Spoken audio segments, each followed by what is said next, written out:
Hey everyone, so the topic we chose was CPI versus full-time hourly wage. The big question we're asking here is, are our wages keeping up with inflation? Why it matters. Ever feel like your paycheck doesn't stretch as far as it used to? That's likely due to inflation. The Consumer Price Index, CPI, tracks the rising cost of living, but are wages rising fast enough to match? What the data shows. This study compares hourly wages for Canadians aged 15 to 24 and 25 to 55 with annual CPI trends. When wages lag behind inflation, people earn more on paper but have less buying power in real life. Importance and use. This is important because it affects financial stability and fairness. It impacts savings, education, and housing access. Like in the past, you were able to buy a house at a much younger age than you are now because the costs of everything keeps increasing. And it also influences youth debt and economic growth. Who uses this data? Economists use this data to track economic health. Policymakers use it to design fair laws to kind of go with the inflation.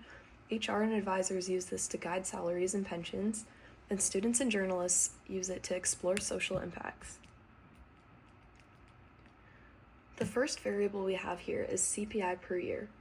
The Consumer Price Index, CPI, is an index that measures the monthly change in prices paid by U.S. consumers.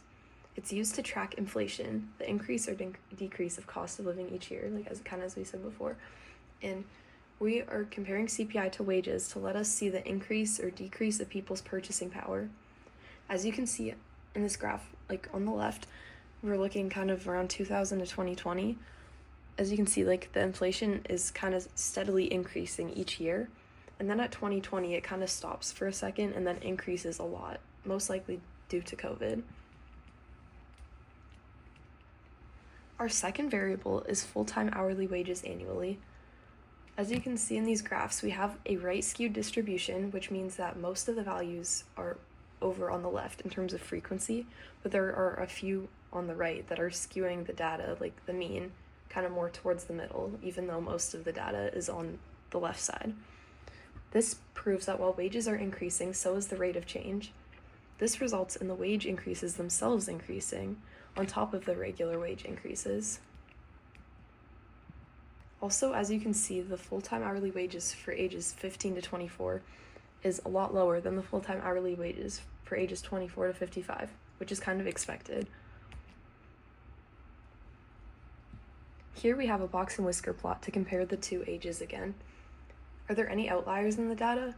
No, this box and whisker plot doesn't show any outliers. You can see that there are no dots outside of the two box and whisker plots, so that means that all the data is contained inside the two plots. There's a good reason why there's no outliers. It's because wage growth tends to be gradual, and it's influenced by inflation, cost of living, and labor policies. The steady changes reduce the chance of unusually high or low wages. Because it's so constant, there's no random values that kind of stick out. It kind of moves in a steady line. Here we have our scatter plot to compare the two values again and see the correlation of them. For each of the two lines, the R values are approximately 0.996 for each, which is a very high correlation. It's almost 1. It is 1 if you round it up. As you can see in the graph, there's no visible outliers. Everything very much follows the line. As you can see, there's a gap between ages 15 to 24 and ages 24 to 55, which is expected. But as you can see, as the CPI increases, the gap between them also increases. The ages 24 to 55 is increasing at a faster rate than ages 15 to 24. So our findings from this data are that the CPI as well as full-time hourly wages tend to increase every year. The correlation for a coefficient for each is approximately 1, which means that there's a very strong correlation between the two variables. The rate of change has been increasing in recent years. Ages 24 to 55 earn significantly more compared to 15 to 24, and CPI's effect on wage is proportional to both age ranges. There's a large jump in wages in CPI in 2018 and 2019. So if you go back and look at this graph, you see those by around CPI of 140, you can see there's some dots that go above the line. That represents 2018 and 2019. There's also a massive CPI jump from 2021 to 2022, but the wage increase stays the same. So just like an explanation of everything. As the CPI increases, wages must increase, otherwise purchasing power will decrease. 2018 and 2019 were record years for CPI increase due to a strong economy. COVID-19 in 2020 massively increased CPI due to market disruptions.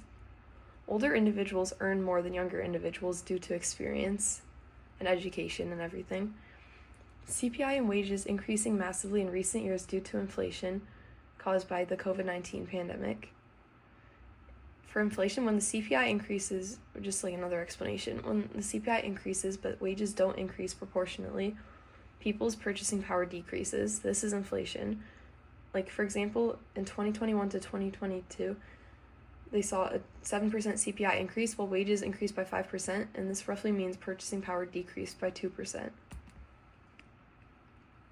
In conclusion, from all of this data, after the analysis of it, we can see that, sorry, we're going to cut this out, cut. After analysis of CPI with two strata regarding full-time hourly wages, it can be said that the relationship between CPI and full-time hourly wages is cause and effect. Thank you for watching, everybody.